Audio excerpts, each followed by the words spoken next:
जय श्री कृष्णा। स्यमंतक मणि की कथा।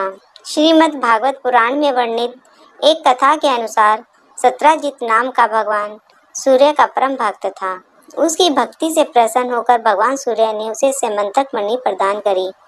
उस मणि से सूर्य के समान तेज प्रकाश प्रकाशित होता था। उस मणि को सत्राजित ने अपने घर में एक मंदिर बनवाकर उसमें स्थापित कर दिया था। उस मणि के प्रभाव से सत्राजित बहुत समृद्ध हो गया था। उस मणि की विशेषता थी कि वह प्रतिदिन 8 भार के बराबर स्वर्ण प्रदान किया करती थी। उस मणि का जहाँ पर पूजन होता हो वहाँ अकाल, महामारी, ग्रह पीड़ा, सांप का भय, शारीरिक व मानसिक परेशानी और निशाचरी माया भी कुछ अशुभ नहीं कर सकती थी। उस मणि को पाकर सत्राजित को बहुत अहंकार आ गया था। भगवान श्री कृष्ण ने एक बार सत्राजित से कहा कि तुम यह मणि महाराज उग्रसेन को दे दो, वो इसका उपयोग जन सेवा के लिए करेंगे, इसकी सुरक्षा भी हो जाएगी।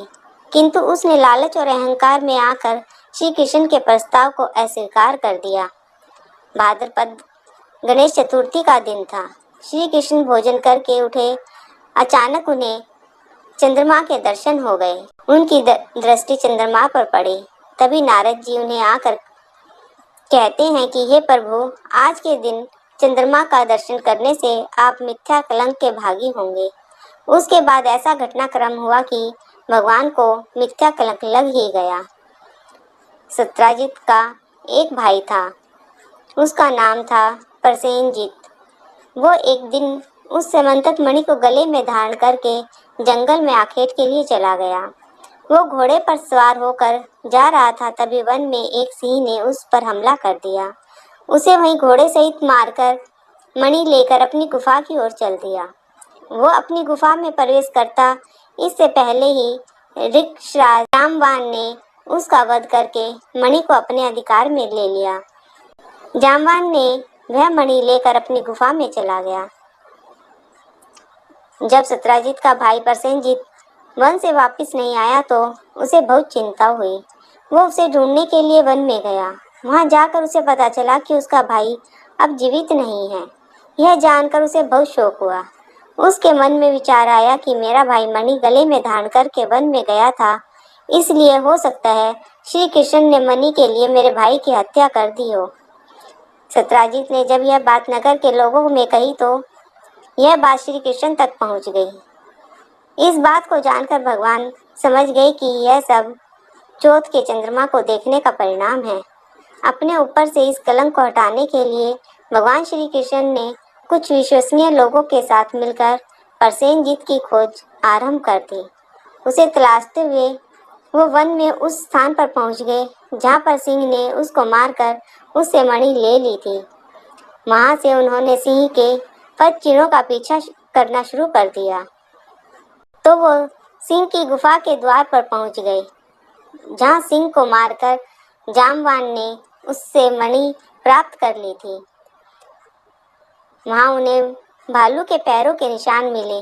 फिर उन्होंने उनका पीछा किया और जाम्बवान की गुफा तक पहुंच गए और उन्होंने देखा कि जाम्बवान ने वो मणि बच्चों को खेलने के लिए दे रखी है।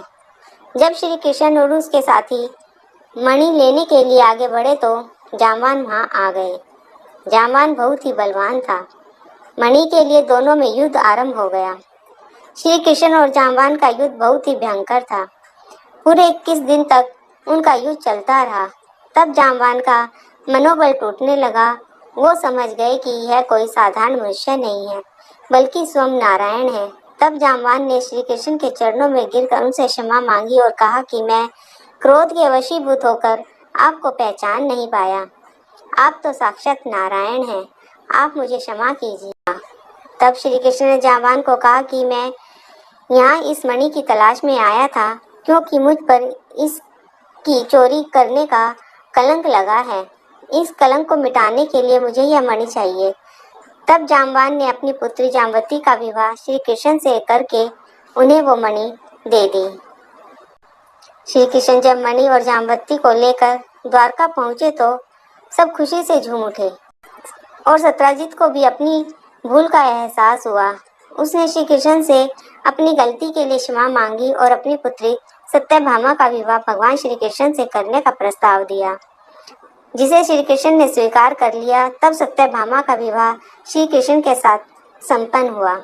तब सत्यजीत ने वो मणि श्री कृष्ण को देनी चाहिए, परंतु श्री कृष्ण ने मना कर दिया और कहा कि आप सूर्य के भक्त हैं, उन्होंने यह मणि आपको प्रदान की है, इसे आप अपने पास ही रखिए। इस प्रकार भगवान श्री कृष्ण को भी चौथ का चंद्रमा देखने के कारण मिथ्या कलंक लगा।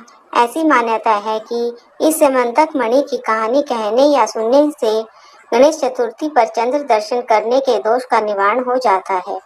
बोलो कृष्ण भगवान की जय, विष्णु भगवान की जय।